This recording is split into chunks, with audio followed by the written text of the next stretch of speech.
Fala pessoal, tudo bem? Estamos aqui em mais uma parte desse super papo com a Luana e com o Paulo. É, a gente vai aprofundar um pouquinho mais sobre, por exemplo, tem uma coisa que é muito. Tem uma coisa que acontece que é o seguinte: muitas empresárias negras super bem-sucedidas, elas às vezes as pessoas só querem ouvi-las sobre as questões raciais, né? Elas não querem ouvir mais sobre a expertise profissional de fato. Como é que é isso, Luan? Como é que é ser uma pessoa tão gabaritada, independente de cor de pele, independente finge que não, ninguém está vendo. Como é que é ser uma pessoa tão gabaritada, com tantas qualidades, com tanto conhecimento e ser sempre perguntada sobre a questão racial? Isso te incomoda? É, não, não, olha, Gabriel, não me incomoda falar sobre o tema racial. O que me incomoda é não falar sobre, não ser convidada para falar sobre outros temas, né? Ou seja, é bem verdade o que tu falou, ou seja, nós, negros, obviamente que estudamos com doutorado, mestrado, né? Ou seja, com experiências, vivências que nos dão elementos suficientes para dominar certos temas, por conta, obviamente, das nossas experiências de vida com o racismo, nós sempre teremos algo para falar sobre o racismo. E nós realmente temos a capacidade de qualificar a discussão sobre o racismo, que é necessária. Mas, ao mesmo tempo, a gente não pode esquecer que existem negros economistas, negros engenheiros, ou seja, negros advogados, que poderiam muito bem ser convidados e qualificar discussões que a gente chama mainstream, né? Discussões tradicionais sobre temas relevantes na nossa sociedade brasileira, né? E, por exemplo, eu estou aqui no Catar, né? Por que não me chamam para falar sobre relação Brasil-Oriente Médio? Eu devo ser uma das raras economistas negras, ou economistas, ponto final, vivendo no Catar, né? Mas eu vejo as discussões sobre o Oriente Médio convidarem economistas brasileiros que realmente nunca viveram no Oriente Médio. Não é desmerecê-los, mas é dizer por que quando, ou seja, existe uma discussão sobre economia e raça, se lembram de mim, mas não se lembram de mim para falar sobre relações internacionais, sobre bancos de desenvolvimento, sobre relações no Oriente Médio, sobre crescimento econômico e desenvolvimento social. Eu tenho, obviamente, anos e preparei cerca de $500 milhões em projetos sociais. E realmente, quando tem uma Essa mulher discussão... conhece 40 países, gente. Quem que conhece 40 países? Quantas pessoas você conhece 40 países? Então, realmente falta muito. Eu acho que isso realmente se atribui ao, por um lado, de que a gente precisa cada vez mais ter uma discussão qualificada sobre racismo, sobre o papel econômico que o racismo tem na nossa sociedade. A gente precisa cada vez mais economistas falando sobre isso e discutindo sobre o tema, e a gente tem muito, muito poucos no Brasil. Mas, por outro lado, quando a gente vê um painel só de homens brancos falando sobre uma economia brasileira, a gente se pergunta, né? A gente se pergunta por que esse painel só tem homens brancos falando sobre desenvolvimento econômico, quando a gente tem uma série de mulheres e mulheres negras qualificadas para falar sobre esse mesmo tema. Então, é um problema muito sério se a gente quer realmente desenvolvimento social com inclusão.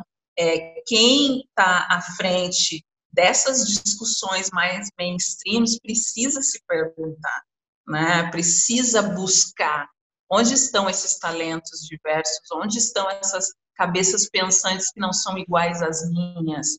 Eu preciso também ser desafiado no meu próprio entendimento sobre diferentes pontos. Precisa ter pontos de divergência. Então, e isso realmente é crucial se tu quer ver mais criatividade, produtividade, desenvolvimento. Então, realmente é sério, é verdade, que intelectuais e negros são, obviamente, digamos que o fardo de falar sobre racismo geralmente é posto nos intelectuais negros, mas existem intelectuais negros e os intelectuais negros estão dispostos e prontos para contribuir nas discussões mainstream. Muito bom, muito bom. Paulo, eu sei que, cara, você é um estudioso e você milita a favor com muito prazer e você gosta de falar sobre o tema diversidade, mas em algum momento chega a te incomodar. Você é um cara que se formou em Harvard. Quantas pessoas se formaram em Harvard? É dificílimo conhecer alguém que se formou em Harvard. Não ser chamado para se falar como é Harvard, sempre associado ao tema de diversidade junto, isso te incomoda também ou não? Ou não gera incômodo para você? Como que é? Não, na linha mesmo que Luana, né? Sigo a mesma linha, é só uma pequena correção. Assim, não sou formado em Harvard, mas fui convidado por eles para fazer parte de um núcleo de pesquisa, que também é extremamente raro, né? Eu fui convidado por eles, né? Mas é o seguinte, eu vejo da mesma linha. Eu acho que a gente tem muito o que falar sobre vários assuntos. Me parece que quando você coloca as pessoas dentro de uma caixa, né, você limita elas, né, e isso é proposital. É o que a Luana falou, na mídia, os comentaristas, as pessoas são sempre iguais, né, são sempre pessoas que, inclusive, não têm conhecimento profundo dos temas, às vezes, mas são convidados para falar. E da mesma forma na minha área, né, eu tenho um conhecimento da área de comunicação, sou publicitário de formação, trabalho com marketing, comunicação, tecnologia há bastante tempo. E no topo disso tudo eu trabalho, obviamente, com esse tema de diversidade, que é algo que eu escolhi estudar, me aprofundar, mas que posso falar sobre outros assuntos. E tem pessoas que nem se aprofundaram sobre o tema da diversidade, isso é importante também. Luana fez doutorado sobre o assunto, eu me dediquei anos e anos a trabalhar sobre o assunto, tudo bem, mas tem pessoas negras que ela tem que ter o direito, inclusive, e não necessariamente, claro, ela tem a reflexão dela, ela faz parte de um sistema e ela reconhece, né? Se ela não se reconhece como negra, alguém vai lá e lembra, né? No elevador, no evento, né? Na conferência, sempre lembrar. Nós somos lembrados diariamente que nós somos pessoas discriminadas, mas elas não necessariamente precisam saber desse assunto, né?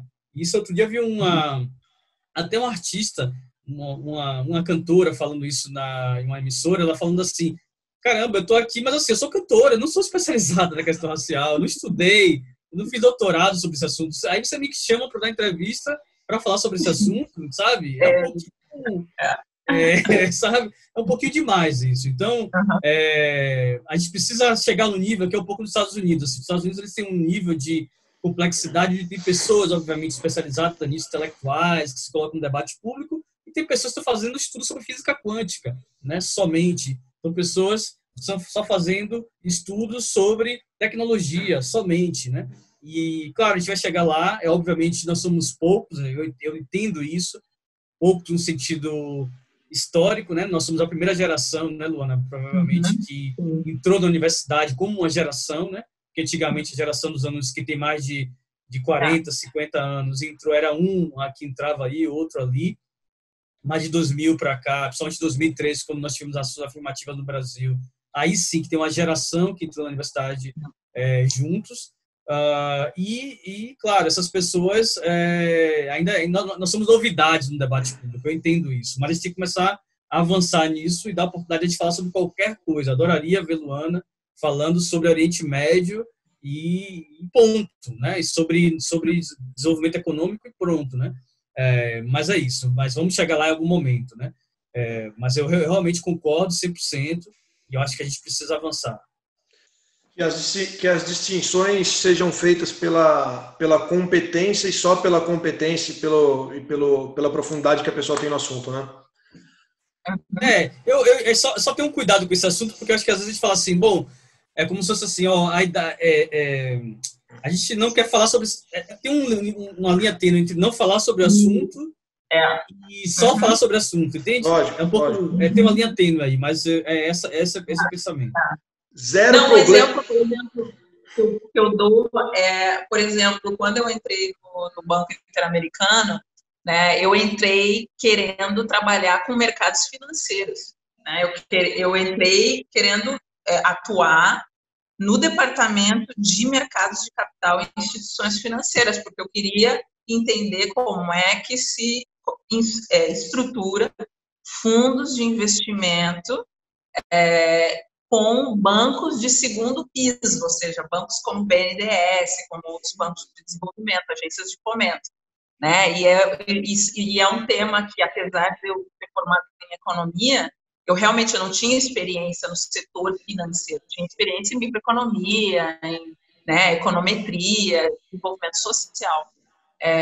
Mas quando eu cheguei no banco, ou seja, devido ao fato de que eu entrei no programa de diversidade do banco e que eu era uma economista que tinha feito a dissertação em mercados de trabalho e desigualdade racial, eu não fui permitida a escolha, sendo que todos os outros meus colegas foram permitidos escolher o departamento, entende? Então, tu vê aí, desde aí, os vieses com relação a como, né, a gente precisa, ou seja, eu não quero fazer supostos aqui errôneos, mas muitas vezes é preciso checar a caixinha. Eu preciso de uma pessoa negra falando do tema racial. Eu não posso ter uma pessoa branca falando do tema racial. Vai ser muito oportunista. A gente pode ter problemas com a sociedade civil, né? Eu preciso colocar a cara de frente parecida com, né, a pessoa que está do outro lado, ou seja, botar negros falando de negros, né? Se por um lado isso é certo, né? O outro lado nós também precisamos de mais brancos estudando a temática e falando sobre a temática, e nós precisamos de mais negros falando sobre mercados de capital. Ou seja, a gente precisa diversificar realmente e não pensar nas pessoas como eu tenho que checar a caixinha do meu especialista de diversidade, né? E tem que ser uma pessoa assim assada. Tem que dar oportunidade da pessoa também ter acesso a setores onde, historicamente, eles foram marginalizados e excluídos, né? Então, realmente, obviamente, no segundo ano de banco, eu trabalhei no setor de mercados de capitais, né? E foi um sucesso completo, e realmente tu vê a diferença em como até mesmo tu é visto, ou seja, tu é uma negra, mas tu não trabalha só com as questões raciais, né? Tu entende de mercado financeiro, tu entende de dinheiro, tu entende, ou seja, de economia. Então, a gente precisa, se a gente quer realmente quebrar preconceitos e estereótipos persistentes, nós precisamos ocupar todos os lugares onde nós não estamos, né? E ocupá-los muito bem e de maneira representativa ao nosso tamanho da população, né? Ou seja, se a gente quer realmente eliminar estereótipos sistemáticos e persistentes. Muito bom. É o seguinte, aqui no Gabri Talks, a gente, depois de um tempo que a gente posta as talks, eu abro espaço para a audiência fazer perguntas aos convidados. Então, as perguntas para vocês vai ser para a Luana sobre o Catar, sobre economia, não sobre diversidade. E as perguntas para o Paulo vão ser sobre publicidade, sobre inovação, sobre startup e não sobre diversidade. Combinado? Combinadíssimo. Valeu, gente. Obrigado.